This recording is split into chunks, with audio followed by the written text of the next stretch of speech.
गोरखपुर में अखिल भारतीय आयुर्विज्ञान संस्थान गोरखपुर के प्रथम दीक्षांत समारोह में माननीय राष्ट्रपति श्रीमती द्रौपदी मुर्मू जी व इस अवसर पर माननीय राज्यपाल आनंदीबेन पटेल जी ने संबोधित करते हुए कहा।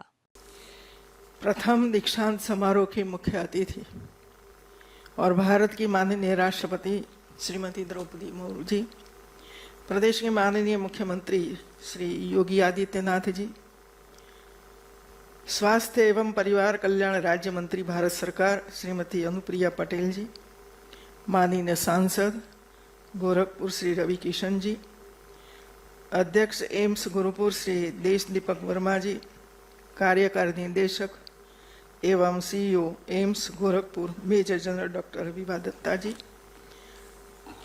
सम्मानीय संकाय सदस्यगण, अभिभावकगण और प्रिय छात्र छात्राएं, देवी और सज्जनों,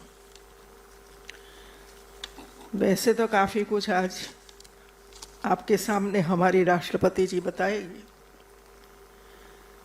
लेकिन जब ये बात होती थी कि किस तरह ये यूनिवर्सिटी या तो एम्स बनी है मित्रों, मैं कल ही गुजरात से आई हूँ। गुजरात में 2016 में राष्ट्रीय रक्षा यूनिवर्सिटी की स्थापना करने का निर्णय लिया था आदरणीय मुख्यमंत्री नरेंद्र भाई मोदी जी ने। वहां आपकी तरह कई स्टूडेंट्स बैठे हुए थे जो रक्षा के बारे में और जो गतिविधियां पूरे विश्व में हो रही है वो भी मुझे देखी वहां, मुझे बहुत ही खुशी हुई।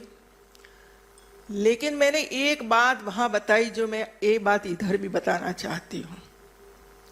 कोई भी इंस्टीट्यूट बनती है, चाहे स्टूडेंट्स के लिए बने कि मरीजों के लिए बने कि रोड पर जाने वाले गाड़ियां लेकर जाने वाले लोगों के लिए बने, सब में मेन प्रॉब्लम है जमीन, लैंड। और लैंड के साथ जुड़े हुए हैं हमारे किसान।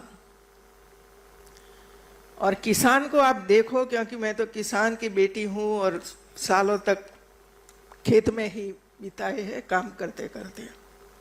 सबसे प्यारा जो उसको कुछ हो तो ये जमीन है। 1 एकड़ जमीन में, आधा एकड़ जमीन में वो अपना परिवार का पालन पोषण करता है। और जब 3000 एकड़ जमीन संपादन करनी है, 1000 एकड़ जमीन संपादन करनी है, तो कितने किसानों की जमीन, मूल्यवान जमीन हम सरकार खरीदती है मित्रों। वो देने के लिए तैयार नहीं होते हैं मित्रों, क्योंकि उसी समय में राजस्व मंत्री थी और ये काम मुझे करना पड़ा था। और मुझे इतना किसानों को रड़ते रोते हुए मैंने देखा है कि हमारे पास इतनी ही जमीन है, हमें क्या मिलेगा। ये बात मैंने सबके सामने देखी और किस तरह ये जमीन हम लोगों ने संपादन की है, ली है राष्ट्रीय रक्षा शक्ति यूनिवर्सिटी के लिए। उस सब में होता है, लेकिन जब बड़ी संस्थाएं बन जाती हैं तब हम किसान को, किसान माता को, जमीन देने वाले लोगों को भूल ही जाते हैं मित्रों। और इसी वजह से मुझे लगा कि आपको ये याद रखना पड़ेगा कि इस जमीन ऊपर जो आप पढ़ रहे, हम अपना जीवन के लिए हम पढ़ भी रहे हैं और देश की सेवा करने के लिए हम आगे आ रहे हैं। लेकिन ऐसे कोई गरीब महिला माता, ऐसे कोई गरीब हमारा किसान भाई आपके दरवाजे पर आए तो सामने जाकर उसको पकड़कर उसकी सेवा करना मित्रों, तभी मुझे लगता है कि उसके जो दान दिया है। जमीन की कीमत हम कितनी देते हैं मित्रों? 1 करोड़ की जमीन है, करोड़ नहीं देते हैं मित्रों। वो तो सरकारी नीति नियम के हिसाब से उसके मूल्य गिना जाता है।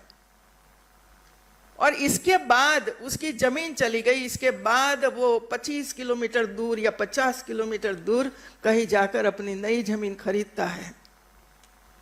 ये जमीन फर्टिलाइज है मित्र, फर्टाइल है, उसने बनाया। और वहां ऐसी कोतर वाली जमीन उसको मिलती है कि पूरी जिंदगी वो खपा देगा, फिर भी ऐसी जमीन नहीं बनेगी मित्रों। और इसी वजह से हम ये जरूर याद रखें मित्रों कि आज को अवार्ड प्राप्त हुआ है। अवार्ड में पसीना किसका है, ये जरूर देखना, ये जरूर देखना। शायद आपके माता पिता ने भी इसमें जमीन दी होगी, दान किया होगा कि ले जाओ, और इसी वजह से इतना बड़ा भवन आज बना है। और पहला दीक्षांत समारोह हो रहा है और इसमें भारत की राष्ट्रपति आदरणीय द्रौपदी मुर्मू जी आपको आशीर्वाद देने के लिए आई है मित्रों। किस तरह हमारी ऐसी महिलाएं पढ़ी है, कहां कहां जाकर काम किया है, कैसे काम किया है, कैसे वन जना की सेवा की है मित्रों। उसे वैसे ऐसे पोस्ट नहीं मिलती है मित्रों। लेना तो है, इसके साथ अनेक गुना देना है हमें उस, और ये देने का काम आपका है मित्रों। उस जिंदगी खपा दीजिए मित्रों उस देश के स्वास्थ्य के लिए। उस मैंने रक्षा शक्ति यूनिवर्सिटी में देखा मित्रों, ऑपरेशन सिंदूर में वो यूनिवर्सिटी ने जो काम किया है अद्भुत था मित्रों। और आप जैसे सब युवा लोग थे, युवा स्टूडेंट्स थे, छात्र थे मित्रों। कैसे एक एक सेकंड नहीं, लेकिन सेकंड का भी 60वां भाग वो करके मैसेज भेजते थे जहां भेजना चाहिए वहां मित्रों। तो कोई जाने ऐसी घटनाएं होती है, इसका परिणाम मिलता है, तो इसके पीछे कितने लोग हैं हमें पता ही नहीं है मित्रों। हम तो देखते रहते हैं आकाश में ये गया, ये गया, ये गया, लेकिन इसके पीछे कौन है, कैसे वे लोगों को तैयार किया होगा, कितना खर्च किया होगा, कितनी जमीन का उपयोग हुआ होगा, कितना जमीन में से पानी खींचा होगा, ये सब हमें हमेशा याद रखना चाहिए मित्रों। और मैंने देखा कि जहां इधर अवार्ड दिया जाता था तब जितने स्टूडेंट्स आए इसमें ज्यादा हमारी बेटियां थी मित्रों। वो खुशी की बात है मित्रों। ये 21वीं सदी है मित्रों, और मैं तो ये कहती हूं कि महिलाओं की सदी है। 21वीं सदी महिलाओं की सदी है। जहां भी मैं जाती हूँ दीक्षांत समारोह में, वहां 100 लोगों को अवार्ड देना होता है, 80 बेटियां लाइन में खड़ी हो जाती है और 20।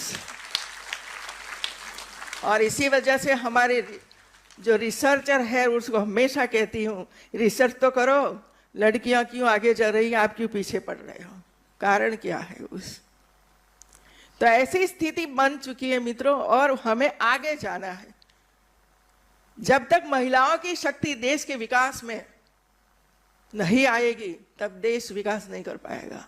ये सूत्र था नरेंद्र भाई मोदी का मित्रों। हम जब गुजरात में काम करते थे तब किसान महिला हो, मजदूर महिला हो, ईंट ऊपर माथे पर रखकर ऊपर जाती है और 10 मंजिले तक पहुंचाती है।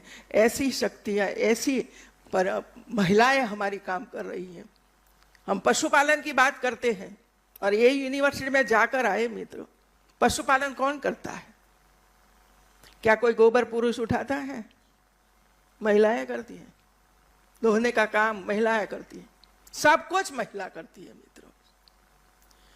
अब ऐसे पाठ को हम भूल जाए, ये तो असह्य है मित्रों। जिसको भी अवार्ड प्राप्त हुआ है, अवार्ड और बिन अवार्ड तो बहुत अंतर नहीं होता है, 1-2 मार्क का ही अंतर होता है। और कभी कभी हम सोचा नहीं होगा उसको अवार्ड मिला होगा, क्योंकि वो तो मैं भी टीचर रही हूं तो पता है किस तरह मार्क्स वगैरह मिलता है। तो आप निराश मत होइए मित्रों, आप सब अवॉर्डी ही है, आप सब अवॉर्डी है मित्रों, और अवॉर्डी है इसे मानकर ही चलो।